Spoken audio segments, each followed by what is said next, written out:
Chicken sandwich. Excuse me, chicken burger అయినా okay. నా కోసం నాన్ వెజ్ తినడం మానేశానన్నావు. నీ కోసం నువ్వు మానేస్తే బాగుంటది, నేను మానేస్తే ఏం బాగుంటది చెప్పు. Don't be smart, okay? I've already told you that I hate non vegetarians. Baby నాకు ఎనర్జీ సరిపోవట్లేదు, ప్రోటీన్ ఫుడ్ కావాలి. So sweet. Thank you. Shut up. Last week ఏమన్నావు? నేను స్మైల్ చేస్తే ఏదో ఫుల్ గా బాడీలో ఎనర్జీ ఎక్కించినట్టు ఉంటుందన్నావు కదా, అందుకే స్మైల్ చేసి అలా నీట్ గా సెల్ఫీ పంపాను. అప్పుడు నుంచి అలా అయిపోయింటాడు పాపం పిల్లడు. చూడలే బాబా. Now what the heck is this? చూడు, నాకు చికెన్ అంటే ఇష్టం. అంటే నేను ఇష్టం లేనా? నేను కోసుకొని కూర వండుకొని తినలేను కదా నేను. తింటావురా, కుదిరితే నన్ను కూడా కోసుకుని తినేస్తావు. రా. ఓ అనకూడదా? రా అనకూడదా? నిన్న ఫోన్ లో ఏం చేస్తున్నావు బే అంటే మళ్ళీ అను బంగారం అన్నావుగా. నోటి దోలా రేయ్, కంట్రోల్లో ఉండండి బాబా. అంటే అవి నైట్ మూడ్ లో బాగుంటాయి అనుకో. Do I look like a sex object to you? Do you think I'm a whore? Baby నేను సెక్స్ ఆబ్జెక్ట్ కి ఎప్పుడు చూడలేదురా. సో నేను సెక్సీగా లేనన్నమాట. అబ్బా ప్రణతి, నీతో ఏం మాట్లాడాలన్నా భయంగా ఉంది తెలుసా. ఓ ఇప్పుడు నేను భయంకరంగా ఏ ఉన్నానన్నమాట. పిచ్చా నీకు? నాకు పిచ్చి సాడిజం అనుకో. అనుకోడు బంగారం డైరెక్ట్ గా కనపడుతుంటేనే తోలు తీసేస్తున్నావుగా. పొద్దు నుంచి ఆఫీస్ టెన్షన్ వల్ల లంచ్ చేయలేదు, నీతో కలిసి హ్యాపీగా లంచ్ చేద్దాం అంటే.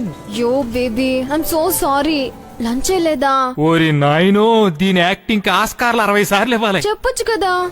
ఆకలేస్తోందా, ఆమ్ తింటావా? ఐఎమ్ సో సారీ నాన్న, చెప్పాలి కదా మరి నువ్వు. ఇట్స్ ఓకేలే. అసలు ఏం తినలేదా? ఏదో మధ్యాహ్నం కొలిగో చపాతీ ఇస్తే తినాలే. ఒక్క చపాతీనా? ఏం సరిపోతుంది? ఇచ్చే వాళ్ళేదో 3-4 ఇవ్వచ్చు కదా.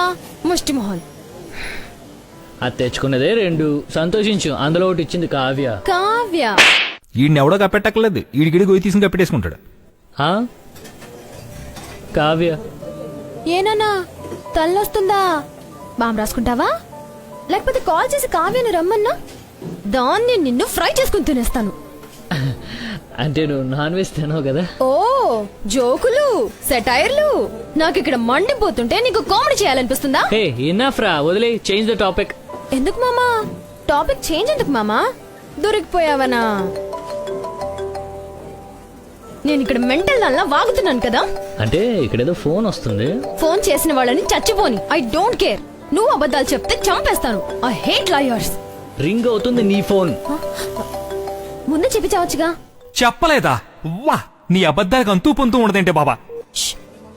అన్నయ్య, జిరాక్స్ షాప్ వచ్చాను అన్నయ్య. పద్ధతితో ఉన్నాను. ప్రాజెక్ట్ వర్క్ కోసం స్పైరల్ బైండింగ్ చేయమన్నాను కదా, మీరు చేయలేదు, అందుకే నేనే చేయాల్సి వచ్చింది. ఇక్కడ రష్ బాగా ఉంది, నేను వచ్చేస్తాను. భయ్యా లాస్ట్ పేజ్. అలాగే వచ్చేస్తాను. బాయ్. ఎక్కడ ఆపాను? మర్చిపోయాను. నీకు గుర్తుంటుంది లేరా, చెప్పు ఎక్కడ ఆపాను. మీ డాడీ మీద ప్రామిస్ నిజంగా మర్చిపోయాను. డాడీ? సరే గాని నెక్స్ట్ మంత్ ఈ బర్త్డేకి డైమండ్ ఇయర్ రింగ్స్ కొనిద్దాం అనుకుంటున్నా, ఏమంటావు? అబ్బా ఎందుకు చెప్పావు బేబీ? సర్ప్రైజ్ గా ఉండదు కదా. ఏ ఎదవన్నాడని మహానటి సావిత్రి గారు చచ్చిపోయిందని. పాప నటన చూసి అపరిచితుడు ఆత్మహత్య చేసుకుంటాడు. నట పిశాసులు తల్లులు. అయినా నాకంత కాస్ట్లీ గిఫ్ట్ ఏం అవసరం లేదులే. పెద్ద కాస్ట్లీ ఏం కాదులే. అయితే షాప్ వాళ్ళు మనకి ఇయర్ రింగ్స్ తో పాటు నెక్లెస్ సెట్ గా ఇస్తారా? ఎలా భరిస్తున్నావురా బాబా?